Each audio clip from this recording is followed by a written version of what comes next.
किसी भी स्टॉक में एक ही दिन में 15 से 20% का फॉल आना is a matter of concern. But अगर यही फॉल एक लार्ज कैप कंपनी के स्टॉक में आता है, then definitely it is a matter of concern. और आज यही हुआ इंडसइंड बैंक के शेयर्स के साथ।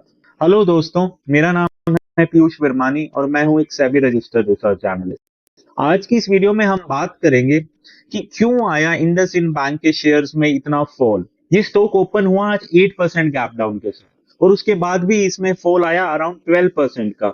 सो in a single day this stock has fallen around 18 to 20%। और ये एक लार्ज कैप स्टॉक है।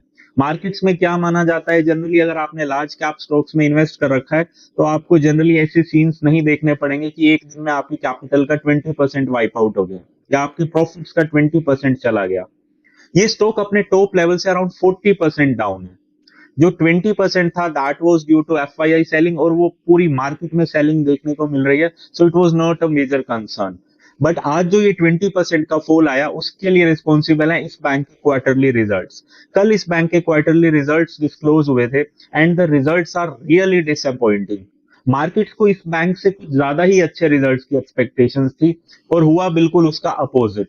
ये वही बात हो गई, हमने एक बच्चे से एक्सपेक्ट किया था कि वो एग्जाम्स में टॉप करेगा और वो एग्जाम्स में फेल हो गया। सो हमारा रिएक्शन कंप्लीटली अपोजिट होगा और आज वही इसी स्टॉक के साथ हुआ। ये 20% का फॉल लगा। देखते हैं इस क्वार्टरली रिजल्ट्स का एक छोटा सा ओवरव्यू जिसके कारण आज इस बैंक की अराउंड 20,000 करोड़ की मार्केट कैप डिस्ट्रॉय हो गई।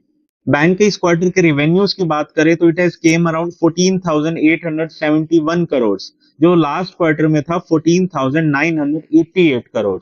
तो इसमें 0.8% का डाउनफॉल। ऑपरेटिंग प्रॉफिट मार्जिन इस क्वार्टर में मार्जिनली डिक्रीज हुए अराउंड 8.9% से और नेट प्रॉफिट्स में फॉल आया 38.7% का। लास्ट क्वार्टर्स में जो बैंक का नेट प्रॉफिट था दैट वाज अराउंड 2,170 करोड़ और इस क्वार्टर में it has came around 1,300 crore. 38.7% का fall in a single quarter is definitely a very bad thing. 39.5% का ईयर ऑन ईयर बेसिस पे फॉल आया बैंक के नेट प्रॉफिट में। बेसिक अर्निंग पर शेयर की बात करें तो वो रह गई है अब 17 रुपीज, जो कि लास्ट क्वार्टर में थी 27 रुपीज। तो इसमें भी अराउंड 38.7% का फॉल आया। अगर आपको किसी भी बैंक या फाइनेंशियल इंस्टीट्यूशन की परफॉर्मेंस चेक करनी है, उसका हेल्थ स्टेटस जानना है, तो उसके दो सबसे इंपॉर्टेंट पैरामीटर्स हैं। The first one is net interest margin and the second one is NPA levels.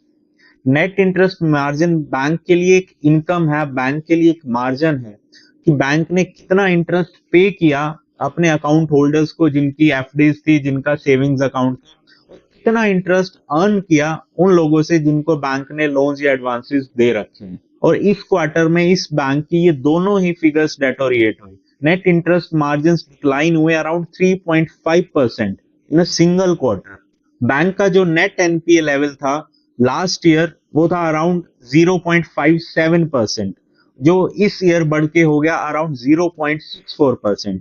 और बैंक की पीसीआर प्रोविजन कवरेज रेशियो रह गई अराउंड 70%, जो आई गेस आरबीआई का मिनिमम थ्रेशोल्ड लेवल है। अगर इससे कम किसी बैंक की पीसीआर होती है देन आरबीआई उसके ऊपर कुछ रिस्ट्रिक्शन इंपोज करता है।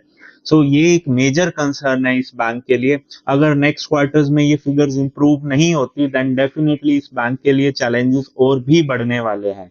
बैंक ने अराउंड 525 करोड़ का एक प्रोविजनिंग बफर रखा है और इनकी एमडी की सुने तो उनका कहना है कि it is just a prudent measure. वो बहुत जल्दी इस अमाउंट को फ्री करवा लेंगे as their asset quality is going to improve very सून।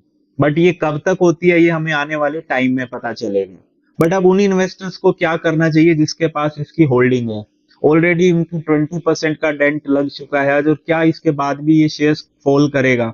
देखिए, अगर टेक्निकल एनालिसिस की बात करें, अगर बैंक का शेयर यहां से फॉल करता है then the next support will be at 800 and another one at 700 का लेवल।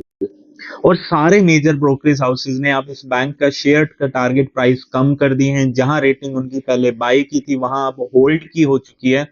बट अगर नेक्स्ट क्वार्टर भी इस बैंक के रिजल्ट्स इंप्रूव नहीं होते हैं then definitely we can see another fall coming. But अगर आपके रिस्क एपेटाइट अभी आपको अलाउ करती है इस स्टॉक को होल्ड करने का, तो आप इसको होल्ड कर सकते हैं। जस्ट बिकॉज एक क्वार्टर का रिजल्ट खराब आया, दैट डजंट मीन कि पूरा बैंक अब खराब हो चुका है। नेक्स्ट क्वार्टर अगर ये इंप्रूव करता है तो आपको इसमें अच्छा अपमूव भी देखने को मिलेगा।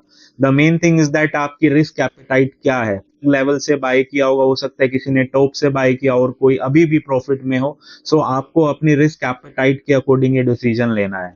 अनदर 10-20% आप लेके चलिए कि अगर ये स्टॉक फॉल करता है तो आपकी कैपिटल पे कितना डेंट लगेगा, उसके अकॉर्डिंग आप डिसीजन लीजिए।